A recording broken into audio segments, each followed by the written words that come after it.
Hi, welcome to Copenhagen Fashion Week's Fall 21 Digital Edition live Q&A. I'm Laird Borelli-Persson, the archive editor at Vogue.com.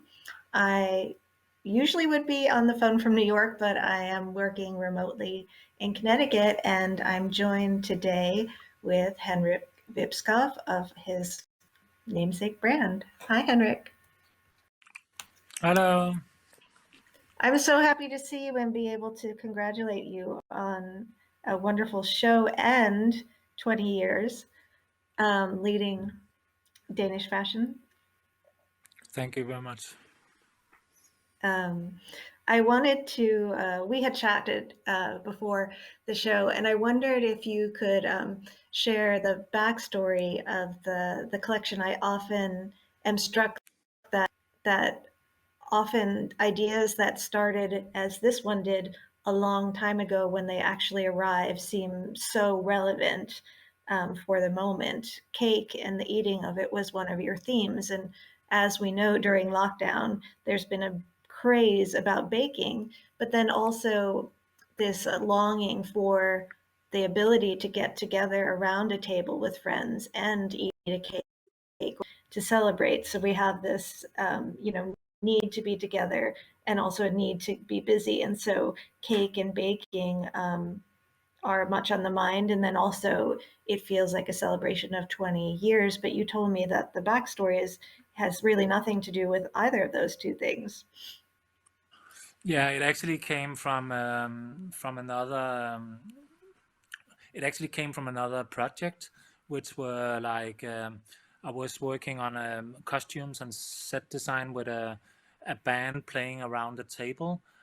Some friends did this kind of a concert around a big table, and then I thought it maybe that could be like something that kind of grew into be like a decadent. Maybe there could be more performers. Maybe it could be some kind of a performance. Maybe it could be a kind of a fashion show. Um, and That's probably a year ago. It was before this whole pandemic. And then Mm. we started also because it was 20 years coming up here since I graduated from St. Martin's. So, but then suddenly it became a little bit too cakey. Everything in the whole world was just about too much about cakes that I kind of pulled back a bit. It's like, okay, we shouldn't. But anyway, there's a lot of things that are surrounding the cakes, the history of how you eat a cake, or the history of the ceremony of eating things, and who's going to have the last piece of the cake. Different traditions, different cultures, different religions towards how when you are eating a cake, is it after a funeral? All kind of different perspectives of cakes that we mixed into this collection. So in a lot of the Mhm. artworks, you see a lot of different patterns that either are related very much to how you decorate cakes in general, but also things that are surrounding the cakes, things you forgot around the cake tables, a note you make on the cafe table after or when you're eating the cake, or you forgot some keys. So there's all kind of elements in the artworks. Mm. Now, speaking about all kinds of elements, one thing that's really unique about your approach to fashion, in my opinion, is it's only one aspect of your creative output. You've been playing drums since 10. You're always having your fingers in different pies, as it were. Can you talk to us a little bit about the importance of collaboration and multimedia approach to your work? Mm. Yeah, I came maybe a bit into fashion on you could say I'm not sure I was meant to be there. I think I could have ended up in different industries or media's, architecture or film or different things, and but I ended up at St. Martin's at some point, and that kind of, you could say, used that media to also try other things out. Like, so I do a lot of things that are related with textile fibers, or art projects or installation with textiles, or or using textiles in more performative arts. So I do a lot of ballets. Right now I'm working on opera, um, and for me it's just I've been doing it's 20 years since I graduated from St. Martin, so it's also somehow how do I maintain passion, how do I maintain lust, and for me it's really important to have that diversity and have the possibility of and I need to keep my brain activated somehow. Can you tell us a little bit about how about the film, which is so fantastic and a little bit sci-fi or fantastical? Are the figures on a conveyor belt making their jelly cake? Yeah, there is now two films tonight. We were premiering a film done by my old friend Thomas Jessen, which I've been doing different things with before. He's actually upstairs of this room, and there we showcased. You could say more with focus. It was more focused on the textiles, the forms, the silhouette, and the clothing. And then there's another film that was shown for the Paris Men's Fashion Week, and that had more, you could say, a mood, conceptual part. That's the one you're referring to with the gel cake. Mm. So try to have this combination of something more surreal with something very real. So having some Mm. like looking very much on the handcraft and the and textiles and the forms and the silhouettes. So that's what we show tonight.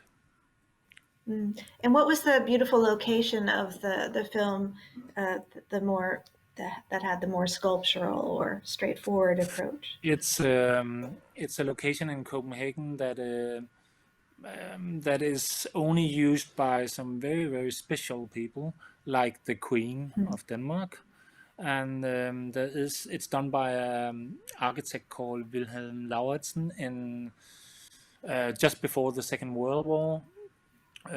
And they have moved the whole building on 8,000 wheels to the other end of the Really? airport. So it's a very special VIP, only for governmental, royal, Obama kind of, and it has this kind of, you could say, a crisp layer of madness ceiling that I thought Mm. also referred a bit to kind of a little bit cakey. So I Yeah. thought it So could are be you a going nice. into politics? Yeah, sorry. But I thought it Sorry, could are you be going into interesting to use. politics now that you have access? No, I shouldn't. My dad was into politics, but Really? Um, and what do you think the world will look like at the time of your next collection in 6 months?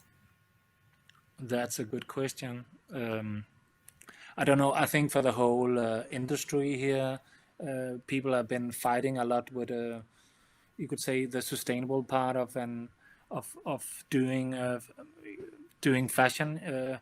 It's also been a big step for me, from graduating 20 years ago at St. Martin's, where everything was about aesthetically, forms, silhouettes, creating fantasy, imagination, concepts. Now it's so much about the material.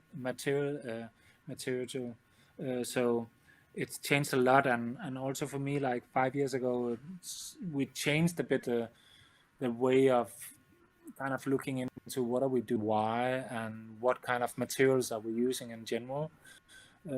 So now we are working on this kind of, it varies a bit, but between 70 to 90% of what you could call sustainable, organic, recycled polyester, fillings out of reuse, upcycle stuff, and we're trying to do everything right. But you could say the biggest issue is that we are maybe we shouldn't consume anything.